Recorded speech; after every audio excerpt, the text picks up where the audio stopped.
Hey guys, welcome back to the channel and welcome back to our enemy guide series. Here I go over the basic and fundamentals of fighting each individual enemy family type in Deep Rock Galactic. And so far I've covered the Glyphid family and the family of flying enemies, and today we are going to be tackling a family of enemies that many people struggle with to a good degree and have a lot of trouble going up against, and that is the rival tech robot enemies. As I've said, I've already done 2 videos in this guide series as well, so make sure you check those out if you haven't already, and stay tuned in the future for ones covering rockbox enemies as well as other miscellaneous or other types of enemies. And to make sure that you don't miss out on them, make sure you subscribe and hit the bell so that way you never miss another upload. So first, talking about a brief overview of the rival tech enemies in general. These are, as I stated before, quite a difficult enemy type for some people to go up against, especially if they've never done it before. The rivals were introduced all the way back in season 1 with Rival Incursion, and thankfully you really won't be fighting them too much unless you are in either seasons 1 or 2 because the spawn conditions for them are quite limited. They will only show up if you are on either an industrial sabotage mission type or a mission that has the rival presence hazard on it. There are a couple other situations as well. If you are on any mission type in season 1 and you find a Prospector data deposit, when you do that particular event, it will obviously cause rival tech enemies to spawn. Or if you find a rival communications router event, or there is a Prospector drone that spawns on your particular mission, then you will of course have to handle them as well. But outside of those couple of circumstances, you won't have to worry about rival tech enemies. And if you're playing on seasons 3, 4, or 5, you really won't have to worry about them too much because unless you get a random mission that has the rival presence hazard on it, you won't have to deal with them. That being said, when you do have to deal with them, it is good to understand how they work and what they are weak to. Now, similar to the other 2 videos, I'm going to go through a lot of different parameters and details regarding them, but one thing I want to mention at the top of this is that the rival tech enemies have one incredibly powerful glaring weakness to them, and that is fire damage. Fire damage is incredibly powerful against rival tech enemies, as it is able to instantaneously take them out if you are able to fully light any of them on fire, with the exceptions of the Prospector drone and the Caretaker from the industrial sabotage missions. They cannot be lit on fire. Anything else from the shredders to the patrol bots to any of the turrets to even the Nemesis itself, if you fully light it on fire, it will die instantly, making someone like the driller and his flamethrower incredibly powerful and adept at taking out rival tech enemies. That being said, if you're not playing as the driller or if you're not playing as a fire-based driller, then you might need to find other strategies on how to handle them, and that is what this guide series is about. So keep in mind going forward that this is all taking into consideration that fire is incredibly powerful against rival tech, and we're going to be talking about ways to handle them outside of just lighting them on fire. So with that said, similar to the other videos, we are going to be talking about a couple different traits regarding each individual enemy. Specifically, we're going to be talking about their base health value, their weaknesses or resistances, any weak points that they might have, types of armor that they may have, any special or unique attacks that they have or moves that they do, and good strategies or ways to deal with them. Now, unlike the last 2 videos, I am not covering the biome or spawn chances that these guys have, nor am I covering the priority level, and that's for a couple of reasons. For spawn chances, the reason why I'm not covering that is because, again, since these guys are very limited in how they spawn normally, it doesn't necessarily make much sense to gauge or rate how often you fight these guys, because again, it's going to be very uncommon anyway, especially depending on what season you're in. And when it comes to priority level, as I learned in my last couple of videos, trying to gauge a specific enemy's priority level is a little bit difficult, especially since a lot of it comes down to what else is attacking you. And in the case of rival tech enemies, I would say all of them are pretty high priority. So instead, I'm just going to say that all of the rival tech enemies are very high priority, as they're quite strong and relatively difficult to take out, at least if you don't know what you're doing. But with all that said, let's finally get into the enemies themselves. So before I go into talking about the enemies of the rival tech family, I do want to make one clarification. For this video, I am not going to be talking about the Caretaker or any of the enemies that spawn specifically during the Caretaker fight, which would mainly just be its appendages. The reason why is because that is linked to a specific mission type and is not linked to a specific family of enemies. And I already did a video covering industrial sabotages that goes over the details of fighting the Caretaker as well as its arms. So if you want to know how to handle the Caretaker and anything that spawns during that particular fight, go check that video out. So the first unit that we have for the rival tech enemies are the Shredder drones. The Shredder drones are basically the rival equivalent to swarmers, but it's as if they could also fly. They're the smallest and most numerous of the rival enemies, and probably going to be the most common thing you come up against aside from maybe the patrol bots, and they're all about overwhelming and annoying you with massive numbers. They have a base health value of 35. They are weak to explosive, electric, electric, melee, and fire damage, and resistant to poison damage, and they don't have any weak points or armor to speak of. For attacks, Shredders really only have one default type of attack. They will fly towards you and spin around, acting like a drill, and run into you to do damage. That's really the only true attack that they have, and while on its own it doesn't do a crazy amount of damage, when there's a lot of them coming at you, it can actually hurt a lot. And again, as I said before, these guys are all about mass numbers and swarming you in order to whittle down your health very quickly. For strategies to go up against them, anything that has very high area control or strong AoE damage is very preferred to take these guys out. Things that are really good in my experience are things like the Scout's voltaic stun sweepers, as they can bounce between them very easily and take them out in one hit. The Gunner's lead burster grenades are also very nice because they're able to take them out very quickly, or even just spamming your pickaxe swing towards the swarms of Shredders is not a bad idea either. Any way that you can create distance and keep them from getting to you is a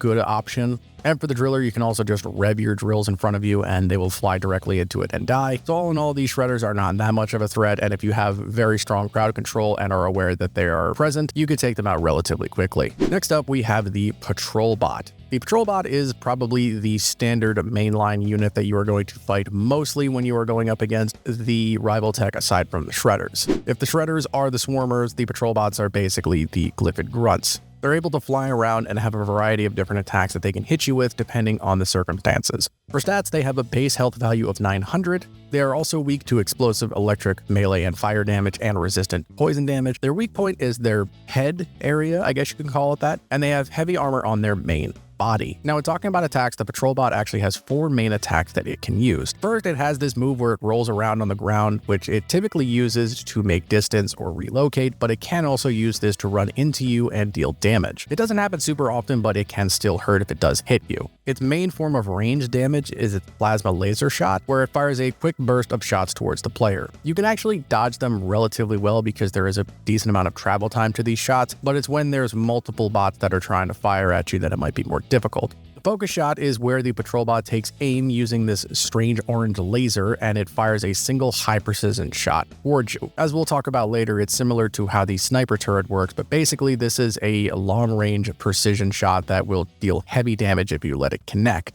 Finally, while it doesn't happen super often, the Patrol Bot also has a move where it fires several homing missiles towards the players, and these missiles can do good damage, but you can also shoot them out of the sky, which means that you are able to interrupt the attack before it actually hits you, and the bot is immobile when it does this, so it is basically sitting ducks and able to be taken out very quickly. So when it comes to strategies for the Patrol Bot, the best thing to do is to just make sure that you are constantly moving and not giving them the opportunity to get a beat on you to either get their laser shots or their focus shots off. If you aim for the weak spot on their head, they go down pretty quickly, and the interesting thing about the Patrol Bots is if you take them out, there is a chance that instead of being destroyed, the Patrol Bot will actually become hackable. This means that you or anybody else on your team can go up to it and perform a hacking minigame, and then all of a sudden, the bot that you just took out is now on your side. You will have your own Patrol Bot that will be able to go around and hit enemies, which is incredibly useful. Now, granted, the more bots that your team has hacked, the less chance that a existing Patrol Bot will become hackable, so keep that in mind. The more that you get, the less chance you'll have to get another one, but it's still a very useful thing to do, as having an extra set of guns firing at the enemies is always a good thing. Using electrical effects to slow down the Patrol Bots, making them easy targets, is a great choice to take. Again, things like the stun sweepers for the Scout or any sort of slowdown effect can help you take them out relatively quickly. Next up, we have the first of several of rival tech turrets that you are going to find throughout the missions. First, we have the Burst Turret. Burst Turret is the standard turret that you're probably going to find more than any other one, as it is the primary offensive turret that the rivals have deployed.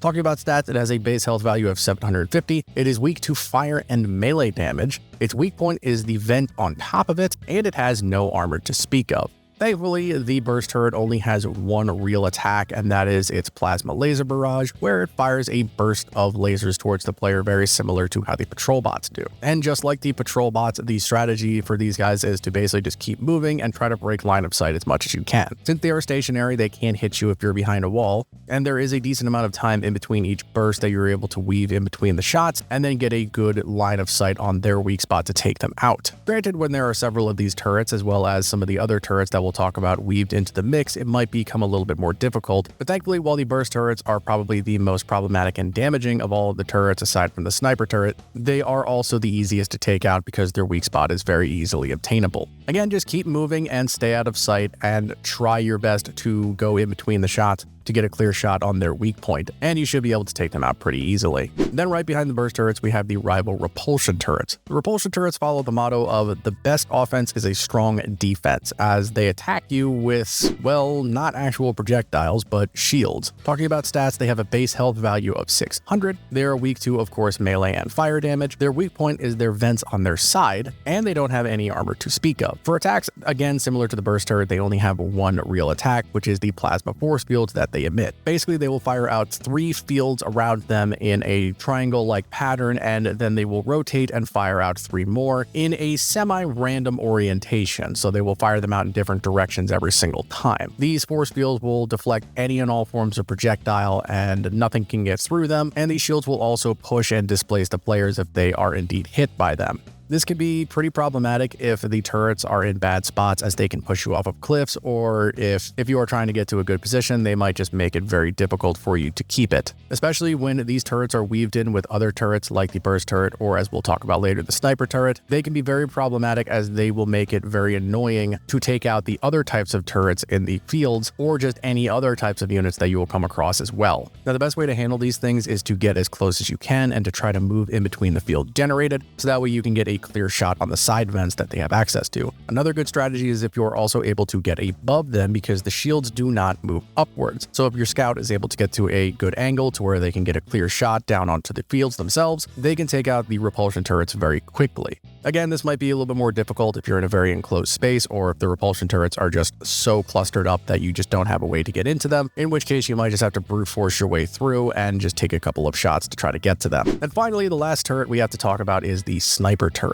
Capable of the strongest overall burst damage of any of the turrets, however also one of the least likely that you are going to come across, as they only spawn in certain situations. Talking about stats first, they have a base health value of 300, they are weak to melee and fire damage again, and they don't have any weak points or armor to speak of. And when it comes to attacks, they only have one attack, just like every other turret. Their focus shot is very similar to the patrol bots that I talked about earlier, where they will line up and use this laser to find a target and then fire a very high-powered precision shot towards whoever they have marked. This means that they are capable of very strong burst damage to anybody who is not paying attention to their surrounding. But thankfully, sniper turrets don't actually show up a whole lot. The only real way that you will find a sniper turret is if you are on an industrial sabotage mission and near one of the power stations, or if during a mission that has the rival presence mutator, you come across one of the hacking nodes that has turret controls. There might be a couple sniper turrets sprinkled into the mix as well. And again, similar to the other turrets that we talked about, the best way that you can handle these guys is just to break line of sight and stay mobile as much as you can. When the beam locks onto you, you do have a couple of seconds before the shot is actually fired. So if you're able to be quick on your feet, you can actually return fire and take out the sniper turrets quickly before they're able to get to you.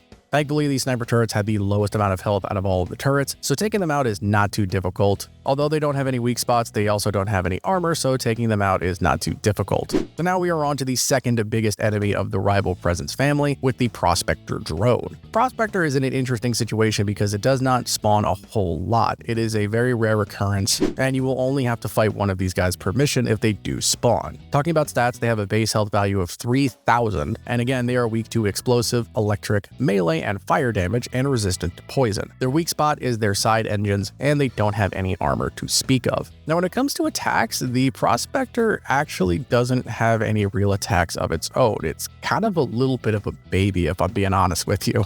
Instead of attacking on its own, what it'll do is once it takes a certain amount of damage, it will then go invulnerable, run away, and then spawn several other rival tech enemies to fight for it. Once you take a third of its health down, it'll go invulnerable and then quickly fly away to try to get to safety. And then once it does this, it'll spawn several shredders as well as patrol bots to cover its escape. So in essence, you're not really fighting the Prospector itself because, again, it doesn't really have any attacks. Instead, you're just whittling down its health until it runs away and then summons adds in order to assist it, which in that sense, you're basically just following the same procedures and strategies to fighting the other enemies that I've talked about before, and then just tracking down the Prospector again to do another section of health and then repeat the process over and over again. Granted, sometimes the Prospector can run a very far away and can sometimes just completely lock itself into a spot that you can't find, so that might be a little bit annoying. But aside from that, it really is not too difficult, and the hardest part about the Prospector is if it runs into another very heavily congested part of the cave that could have some spitballers or some scale rambles or anything like that. And one last thing to note about the Prospector is when you do beat it, you of course will get a data cube that you can deposit, as well as some minerals that it has collected from its surveying the caves, which is a very nice little bonus. Finally, we have arrived at the biggest and baddest of the rival tech enemies, the Nemesis. The Nemesis is the big, hulking, robotic monstrosity that thankfully you won't have to handle too much. And interestingly enough, the Nemesis is the only unit in the rival tech family that can spawn on any mission type regardless of if it has the rival presence mutator or not. Similar to the Crossus detonator, it has a very small percentage chance to spawn when the map is generated when you first load into a mission, which means that if you are going to find it, you are going to find it relatively close to the start of a mission, and you are only going to have to fight one per mission. That being said, it is a very large and very intimidating threat, and is also very ominous because as you get closer and closer to it, not only will you hear the hums of its engine lifting it around, but you'll also hear it try to mimic the dwarf's voices to try to lure you towards it. Going through the actual stats of the Nemesis, its base health value is 3,500. It is only resistant to poison damage, so it doesn't have any weaknesses at all. Its weak points are its eyes and vents on its side, and it has heavy armor on its upper and lower body, as well as unbreakable armor on the rest of its skin. So the Nemesis has several different attacks that are all very disruptive, and this thing's main goal is essentially just to disrupt the entire team. First, it has this move where it will fire out force fields similar to the Repulsion Turret, where they will of course block any sort of projectiles that are fired into it, and also push any players back that are hit by these fields. This can be very annoying, especially when you're trying to hit the weak points on the side of the Nemesis, and the same logic when going up against the Repulsion Turrets applies here as well. Its second attack, which is significantly more detrimental and can seriously mess up the team, is its grab move. If an ally gets too close, the Nemesis will use one of its arms to grab and immobilize them for a certain amount of time, and it will deal a lot of damage to them while they are grabbed. And unless they have the heightened senses perk or somebody shoots them out, they will get hit very hard. Once the Nemesis is done with them, they'll throw them away, probably really close to death. For this reason, you definitely want to try to keep moving as much as you can to stay away from the Nemesis so that way it cannot grab you. It's really only difficult to fight in close combat because it really doesn't have a whole lot of ranged attacks, again aside from the force fields, but that's more for distraction and disorientation than actual damage. That being said, even after you take out the Nemesis, it's still not done because once it dies, it has one last thing to give to you before it goes out. It will say a very depressing line before spawning a bunch of phase bombs in random locations around it, meaning that even after you take this thing out, you have to run around and be very careful about where you stand because those phase bombs can deal a lot of damage. Eventually, the main body of the Nemesis itself will be destroyed, which is how you know the phase bombs are done, and then finally you will be rid of this gigantic robotic hulk. And in essence, the best way to handle the Nemesis is just to stay back as much as you can, and provided you don't have anybody who has fire on your team, spread out and make it so that way everybody has a clear line of sight on one of the weak points that the Nemesis has. Once one of the weak points of the Nemesis takes enough damage, it will be broken and won't function like a full-blown weak point, so you kind of have to spread out and everybody has to take a side to take it out. And then, like I said, even after it dies, you have to keep moving and spread out, that way you don't get blown up in the process. Well, that was a lot of talking about the rival tech enemies. I know that this is a family of enemies that people are kind of polarized about. Some people like them, a lot of people hate them. Personally, I'm in the camp that I actually like fighting the rival tech enemies, especially once you learn how to take them out pretty quickly. They're really not as bad as they were all the way back at Season 1 when they were incredibly powerful, and now that we have a lot more tools and strategies to take them out, going through industrial sabotage or rival presence missions aren't nearly as scary as they were before. And if you guys have any other tips for fighting rival tech enemies, let me know down in the comments below. And again, be sure to check out the other guides for fighting enemies that I've done so far, and stay tuned for more in the future. Anyway, I hope you guys found this video informative and entertaining. If you did, please be sure to let me know by hitting that like button and consider becoming a member and subscribing today, as it really helps me out a lot. Rocket Stone Miners, I'll see you in the next video.